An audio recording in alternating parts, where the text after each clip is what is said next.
بچپن سے جب ہم پیدا ہوتے ہیں تو ہمارے کان میں اذان دی جاتی ہے، ہمیں جو ہے نا دین کی تعلیم دی جاتی ہے، اور پاکستان جس ملک میں ہم رہتے ہیں وہ بھی اسلام کے نام سے ہی بنے، اسلامی جمہوریہ پاکستان۔ تو ہم خوش قسمت ہے کہ ہمیں یہ عظیم دین ملا ہے۔ ہمارا یہ بیلیو ہے کہ یہ دین جو ہے یہ پرفیکٹ دین ہے۔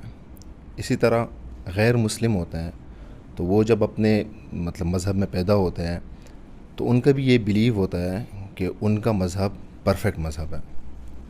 تو میرا یہ سوال ہے، میرے مائنڈ میں ہوتا ہے کہ کیا ان کے ساتھ بے انصافی نہیں ہے کہ وہ دوسرے دین میں پیدا ہوئے ہیں؟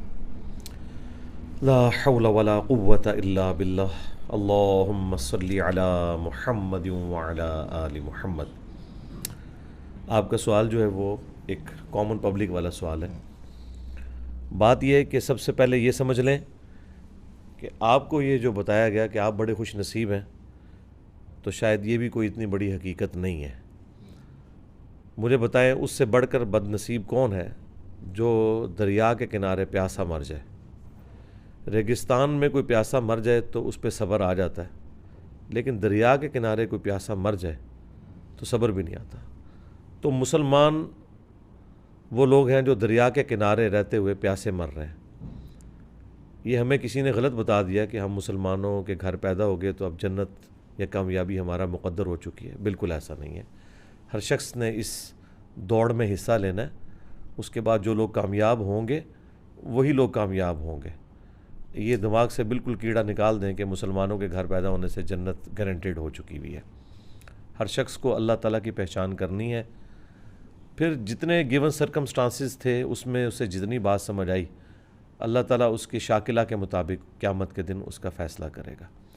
ایسے لوگ کہ جن تک انبیاء کی دعوت نہیں پہنچی، ان کے لیے نہ تو نماز پڑھنا ضروری ہے، نہ روزے رکھنا ضروری ہے۔ ان کے لیے بس اجمالاً اتنا کانسیپٹ کہ یہ کائنات کسی کریٹر نے بنائی ہے، یہ کافی ہے۔ یہ جو آگے کی تفصیلات ہیں جن سے ریلیجن ڈیل کرتا ہے، یہ صرف ان لوگوں کے لیے ہیں جن تک دین کی بات پہنچے گی، اور یہ قرآن میں بالکل واضح فتویٰ ہے، وَمَا كُنَّا مُعَذِّبِينَ حَتَّى نَبْعَثَ رَسُولًا۔ ہم اس وقت تک عذاب نہیں دیتے کسی کو جب تک کہ ان میں رسول کو مبعوث نہ کریں۔ رسول مبعوث ہوں گے تو اللہ تعالیٰ کے عذاب کا کوڑا آئے گا، ادروائز نہیں۔ یہ سیدھی سی بات ہے۔ افریقہ کے جنگلوں میں یا اسی طریقے سے ایسے صحراؤں میں جہاں وقت کے پیغمبر کی بات نہیں پہنچی، وہاں ایک خدا کا مان لینا کافی ہے۔ چونکہ آج کا یہ ماڈرن دور ایسا ہے جس میں سوشل میڈیا کے ذریعے پوری دنیا تک بات پہنچ رہی ہے، تو یہ بات کسی حد تک جسٹیفائی ہے کہ بہت کم علاقے ایسے بچ گئے ہیں کہ جہاں تک بات نہیں پہنچی۔ تو پھر اگلا سٹیپ ہے کہ ان تک اسلام کا تعارف کس طریقے سے پہنچا ہے۔ کیا وہ ایسا بھیانک تعارف ہے کہ اس کے بعد اسلام سے لوگ نفرت کریں گے، یا پازیٹیو تعارف ہے؟ پھر مسلمانوں کا ایٹیچیوڈ کیسا ہے کہ اس نے اسلام کی خدمت کرنے کی بجائے اسلام کی بدنامی میں اضافہ کیا ہے؟ یہ ساری چیزیں صرف اللہ تعالیٰ ہی دیکھ سکتا ہے، انسان اس طرح کی چیزوں کا حساب کتاب نہیں رکھ سکتا۔ تو غیر مسلم بھی بد نصیب اس وقت ہوں گے کہ جب اللہ تعالیٰ نے جو انہیں گیون سرکمسٹانسز دی ہیں ان میں خدا کو سیریس نہیں لیں گے۔ مسلمانوں کے گھر پیدا ہو کر اللہ کو سیریس نہیں رہے گا تو وہ بھی ناکام ہی ہو جائے گا۔ تو ہر شخص نے اس کے لیے محنت کرنی ہے۔ اب بات پہنچانی کیا ہے؟ ہمیں جو بات پہنچانی ہے وہ خدا کا تعارف ہے، اللہ کا تعارف ہے کہ اس کائنات کو کسی نے بنایا ہے۔ ریلیجن تو اللہ تعالیٰ کی انسان سے ریکوائرمنٹ ہے نا، کہ جسے خدا کا تعارف ہو وہ یہ کرے۔ جو بنیادی چیز ہے وہ اللہ کا تعارف ہے، اور اللہ کا تعارف ایسی چیز ہے جو آپ ایک ایتھیسٹ کو بھی کروا سکتے ہیں، ایک کرسچن کو بھی کروا سکتے ہیں، ایک ہندو کو بھی کروا سکتے ہیں، اور ایک مسلمان کو بھی کروا سکتے ہیں۔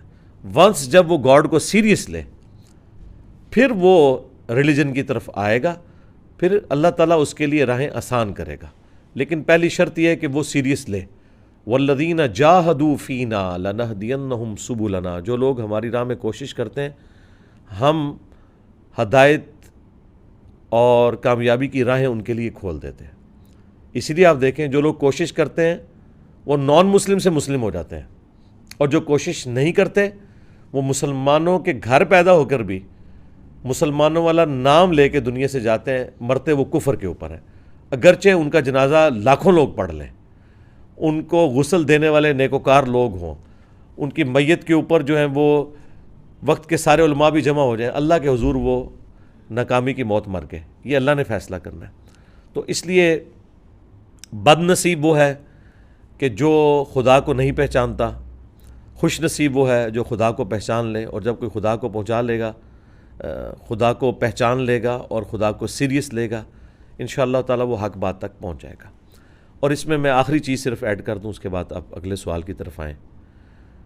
جو مسلمان دین پہ چل بھی رہے ہیں، وہ بھی دین وہ ہے جو ان کے فرقے نے انہیں سکھایا ہے۔ وہ کس خوش نصیبی کو لے کے بیٹھے ہوئے ہیں؟ وہ اگر بریلویوں کے گھر پیدا ہوئے تھے تو بریلوی ہیں، اگر دیوبندیوں کے گھر پیدا ہوئے تھے تو دیوبندی ہیں، اگر اہل حدیث یا شیعہ کے گھر پیدا ہوئے تھے تو وہ اس فرقے میں۔ اسلام میں کوئی نہیں، اگرچہ یہ سارے مسلمان ہیں لیکن پیور اسلام پہ یہ نہیں ہے جب تک کہ اپنی کتابوں کو فالو نہیں کرتے۔ تو ان شارٹ یہ کہ ہمارے نزدیک تو یہ سارے ہی آلموسٹ بدقسمتی ہیں، الا یہ کہ کوئی اللہ کو سیریس لے لے۔